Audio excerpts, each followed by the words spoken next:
The topic I'll be discussing is culture in the international management. So, when you hear the term culture, what comes to mind is an idea, custom, and a social behavior of a particular person or society. Now, with that being said, it's that it according to some of the recordings in which I've watched and just a simple observation of culture, I've learned to understand that this can affect international markets or can affect the way in which a person trade or the way in which a person will communicate or the way in which a person will feel accepted by a society. Now, culture is very important as it speaks to not only just your culture but also as it deals with other person's culture. Especially in the trade markets where you have to think about selling up your products or services to another country or to another culture.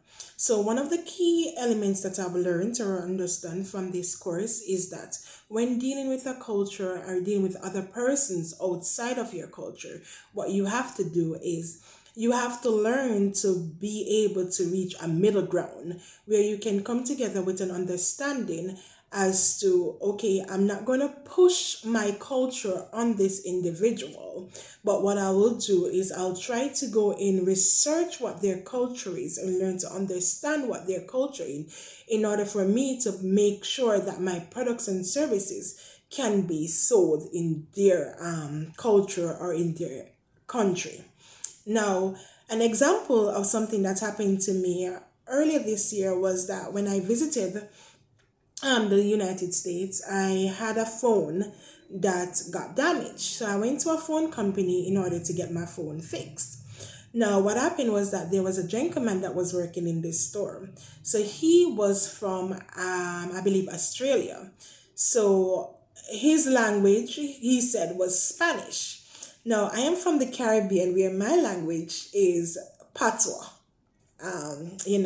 or broken English. Now, the both of us were there. I wanted my phone to get fixed. Now, what had happened was that this gentleman couldn't not understand my language. So, even though I was trying my best to speak English to the best of my ability, I was not able to get through to him in order for him to understand what is it that I needed. Now he had to take out his phone, go into translations, and then we had to communicate back and forth by using that. So that was a tool that I found that was very useful in order to understand persons of different cultures or different languages. Now, what this is talking about basically is language barriers and how this can affect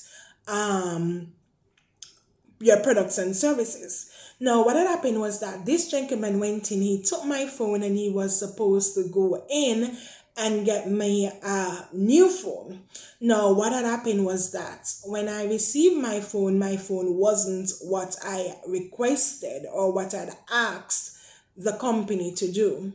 This means so is that even though we were using the technology of speaking and translating with each other, we did not come to a mutual agreement where he did not understand fully what it is that I wanted. So what he did, he just replaced the broken screen. But what I wanted was a replacement of both the broken screen and the housing. So I needed the phone to look new.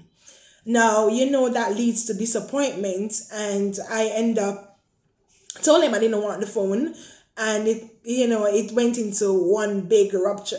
But the bottom line is what I'm trying to say to you is that the importance of culture is, and that culture is something that you have to learn how to deal with and learn how to understand not only your culture but another person's culture. And by doing that, you'll be able to break down certain language barriers and break down certain barriers which can help in trading and into an international setting. Thank you very much for your time.